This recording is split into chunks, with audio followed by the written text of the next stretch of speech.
السلام علیکم۔ ایک شخص نے اپنی جوانی یوں ہی گزار دی اور شادی نہ کی۔ جب جوانی کا جوش سر سے اترا اور بڑھاپے کی دہلیز پر قدم رکھا تو دوستوں اور رشتہ داروں کے طعنوں سے تنگ آ کر شادی رچانے کا خیال من میں انگڑائیاں لینے لگا۔ رشتے کے لیے کوشش شروع کر دی، مگر ہر طرف سے ناکامی کا منہ دیکھنا پڑا کہ بڈھے کو اس عمر میں رشتہ کون دے۔ لیکن اس نے بھی ہمت نہ ہاری اور شادی کا لڈو کھانے کے حتمی فیصلے کو عملی جامہ پہنانے میں جتا رہا۔ کئی ماہ کی بھاگ دوڑ اور ایک مخلص دوست کے توسط سے ایک عورت اس سے شادی کرنے پر راضی ہو گئی۔ یہ خوش کن بات سنتے ہی بوڑھے کی آنکھوں میں چمک آ گئی اور اپنے آپ کو دنیا کا خوش قسمت بوڑھا تصور کرنے لگا۔ لیکن اس عورت نے شادی کے لیے 2 شرائط بھی رکھ دیں۔ بڈھا شرائط کا سن کر پہلے تو پریشان ہوا کہ ایسے نہ ہو کہ بنا بنایا کام بگڑ جائے، مگر پھر ہمت کر کے عورت سے شرائط کے متعلق استفسار کیا۔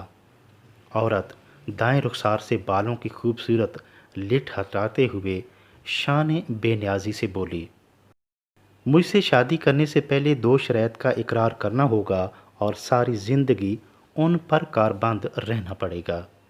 شرط اول یہ ہے کہ تجھے اپنی صحبت تبدیل کرنی ہوگی۔ ہم عمر بوڑھے لوگوں کے ساتھ بیٹھنے کی بجائے نوجوان لڑکوں کی محفل اختیار کرنا ہوگی۔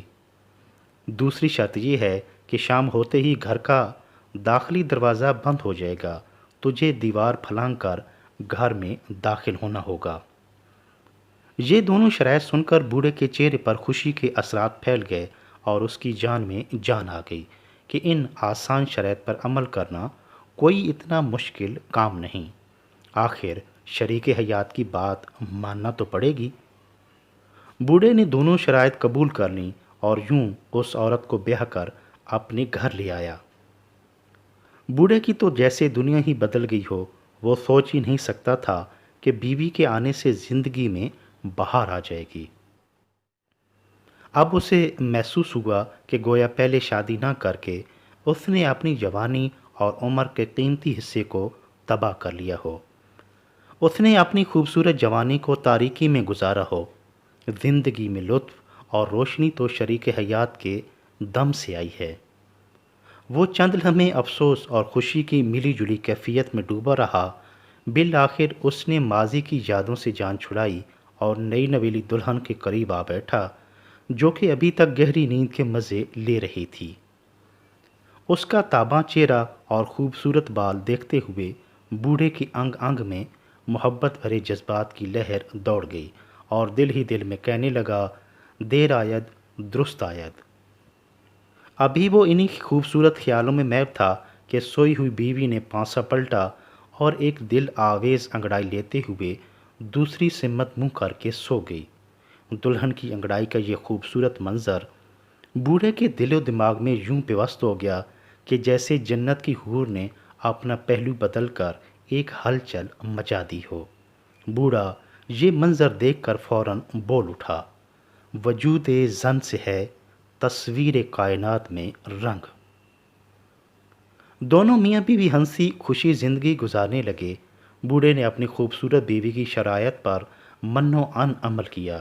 وہ روزانہ نوجوان لڑکوں کی محفل میں جا بیٹھتا، ان کے بلند خیالات، جوانی کے جذبات، بے فکری کے لمحات، طاقت کا طوفان، جوانی کے نشے، عشق و محبت کی خوبصورت باتیں، کچھ کر گزرنے کا جذبہ، اپنے وطن سے محبت کا ولولہ، صحت سے بھرپور توانا و خوبصورت جسم، آنکھوں میں چمک، وفا اور چستی و چالاکی نے بوڑھے کے خوابیدہ جذبات کو جگا کر پھر سے جوان کر دیا۔ جوانوں کی محفل برخاست ہوئی تو وہ بلند خیالات اور جوان جذبات لیے پلک جھپکتے قد آدم سے بلند دیوار کو خاموشی سے پھلانگتا اور بیوی کے پہلو میں جا کے سانس لیتا، جو کہ اس کے انتظار میں سجی سنوری بیٹھی ہوتی۔ زندگی کے ایام یوں ہی گزرتے رہے اور ہر آنے والا دن بوڑھے کے لیے خوشگوار احساسات لے کر آتا۔ ایک روز بوڑھا جوں ہی گھر سے نکلا تو اس کے ہم عمر بوڑھے دوستوں نے اس سے گھیر لیا اور ڈانٹتے ہوئے بولے کہ تم تو سچی مچی کے رن مرید بن گئے ہو۔ جب سے شادی ہوئی ہے گھر سے باہر نکلتے ہی نہیں ہو۔ تم تو اپنے بچپن کے دوستوں کو بھول ہی گئے ہو۔ الغرض جس بوڑھے کے منہ میں جو بات آئی اس سے خوب کوسا اور بے وفا کہا کہ ایک عورت کے پیچھے ہم جیسے مخلص اور جگری دوستوں کو بھول ہی گیا۔ وہ بوڑھا نہ چاہتے ہوئے ان کا دل رکھنے کے لیے بوڑھے دوستوں کی محفل میں بیٹھ گیا۔ رسمی سی باتوں اور خیر خیریت کے بعد وہی پرانی باتیں چل نکلیں۔ کسی بوڑھے کو کھانسی نے تنگ کر رکھا تھا تو کوئی سانس کی تکلیف میں مبتلا، کوئی جوڑوں کی تکلیف کی وجہ سے گوڈوں گٹوں پر پٹیاں باندھے ہوئے، تو کوئی کمر کی تکلیف کی وجہ سے دورہ ہوا جا رہا تھا۔ کسی کو نظر کی کمزوری کا مسئلہ تو کوئی معدے، جگر، دل کی عارضے کا شکار۔ کسی کو بواسیر نے تنگ کیا ہوا تو کوئی راشا اور بہرا پن کا شکار۔ الغرض اس دنیا میں جتنے روگ اور بیماریاں تھیں ساری اس محفل کے بوڑھوں ممبران میں موجود تھیں۔ رات گئے یہ محفل اختتام پذیر ہوئی تو سب اپنی لاٹھیوں اور ڈنڈوں کو سہارے گھروں کو روانہ ہو گئے۔ یہ دلہا بوڑھا بھی اپنے گھر کی طرف چل پڑا، مگر آج تو اس کی سوچ اور جذبات بدلے ہوئے تھے۔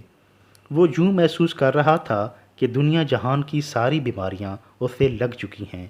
وہ پج مردہ چہرہ لیے ناتواں وجود کے ساتھ اپنے گھر کی دہلیز پر پہنچ گیا، مگر آج دیوار کو پار کرنا تو کجا، دیوار کی اونچائی دیکھ کر ہی اس کے رونگٹے کھڑے ہو گئے۔ وہ کمر پر ہاتھ رکھے پھولے ہوئے سانس کو درست کرنے کی کوشش کر رہا تھا۔ کافی دیر کے بعد جب اس کے حواس درست ہوئے تو ڈرتے ڈرتے دروازہ کھٹکھٹانے لگا۔ بیوی کی گرجدار آواز سن کر اس کی ساری مردانگی غائب ہو گئی اور بچوں کی طرح بلک بلک کر منتیں کرنے لگا کہ آج دروازہ کھول کر اندر آنے دو، دیوار نہیں پھلانگی جا سکتی۔ عورت غصے سے آگے بڑھی اور دروازہ کھول کر اس سے کسی قومی مجرم کی طرح گھسیٹتے ہوئے اندر لے گئی اور بھاری بھرکم وجود کے ساتھ اس کے اوپر سوار ہو گئی۔ وہ تیش میں آ کر کسی ناگن کی طرح لہراتے ہوئے بولی، کہا تھا نا کہ بوڑھوں کی محفل میں مت بیٹھنا، دیکھ لیا اپنا حال کہ پاؤں گھسیٹتا ہوا گھر تک پہنچا ہے اور اب مردے کی طرح بے حس و حرکت پڑا ہے۔ یوں ہی تجھے زندہ درگور نہ کر دوں تاکہ تجھے پتہ چلے کہ ایک عورت کے ساتھ بدعہدی کرنے کا کیا انجام ہوتا ہے۔ بڑا عشق چڑھا تھا اس عمر میں شادی کا۔ بیوی کے بھاری بھرکم وجود سے اس کی سانس گھٹی جا رہی تھی اور اپنے کیے پر بے حد نادم اور شرمندہ تھا۔ آج اس نے بیوی کا دوسرا روپ بھی دیکھ لیا تھا جو انتہائی خوفناک اور خطرناک تھا۔ آج اسے پتہ چلا کہ خاوند عورتوں سے کیوں ڈرتے ہیں اور ان کے آگے بھیگی بلی بنے پھرتے ہیں۔ اس کی آواز نہیں نکل پا رہی تھی، لہٰذا اس نے دونوں ہاتھ بلند کیے اور بیوی کے سامنے جوڑتے ہوئے معافی کی منت سماجت کرنے لگا۔ عورت بدستور اول فول بکے جا رہی تھی، جبکہ بوڑھے خاوند کی ہمت نہیں تھی کہ جوان عورت کا مقابلہ کر پاتا۔ اپنی بے بسی سے مجبور وہ مسلسل معافیاں مانگتا رہا۔ عورت کا جب غصہ ٹھنڈا ہوا تو اٹھی اور کھا جانے والی نظروں سے چیختے ہوئے بولی، آج کے بعد اگر پھر میری حکم عدولی کرنے کی جسارت کی تو اسرائیل کے آنے سے پہلے ہی سیدھا اس جہان میں پہنچا دوں گی جہاں سے کبھی کوئی واپس نہیں آیا۔ بوڑھے نے ایسا محسوس کیا کہ جیسے کوئی بھاری ہتھنی اس کے وجود سے اتر گئی ہو۔ اب اس کی جان میں جان آئی اور بیوی کے پاؤں پکڑتے ہوئے بولا، میری پیاری بیگم، تیرے سر کی قسم آج کے بعد تیری مرضی کے بغیر کوئی قدم نہیں اٹھاؤں گا۔ میں تمہاری فہم و فراست اور عقل مندی کا قائل ہو گیا ہوں۔ بے بس خاوند کی آہوزاری سن کر جوان عورت کا دل پسیج گیا۔ اس نے اسے معاف کر دیا اور سہارا دے کر چارپائی پر بٹھا دیا۔ اس کہانی کا حاصل کلام یہ ہوا کہ انسان کی طبیعت اور شخصیت پر محفل کا بڑا اثر پڑتا ہے۔ جوانوں کے ساتھ بیٹھو گے تو آپ خود کو جوان اور طاقتور محسوس کرو گے۔ بوڑھوں کی محفل میں رہو گے تو بوڑھوں جیسی خصلتیں پیدا ہو جائیں گی۔ نیک اور صالح لوگوں کے ساتھ رہو گے تو نیک اور پرہیزگار بن جاؤ گے۔ چور اچکوں کے ساتھ دوستی رکھو گے تو چوری کرنے کا من کرے گا۔ بددیانت لوگوں کے ساتھ اٹھو بیٹھو گے تو بے ایمانی بھی نیکی سمجھ کر کرو گے۔ شرابیوں اور زانیوں کے بیلی بنو گے تو شراب اور زنا سے اچھا اور کوئی کام ہی تمہیں نظر نہیں آئے گا۔ آپ کی محفل میں جن باتوں کے تذکرے ہوں گے آپ کی شخصیت بھی انہی سانچوں میں ڈھل جائے گی۔ اختیار آپ کے پاس ہے کہ آپ کیا بننا چاہتے ہیں، ذرا غور ضرور کیجیے گا۔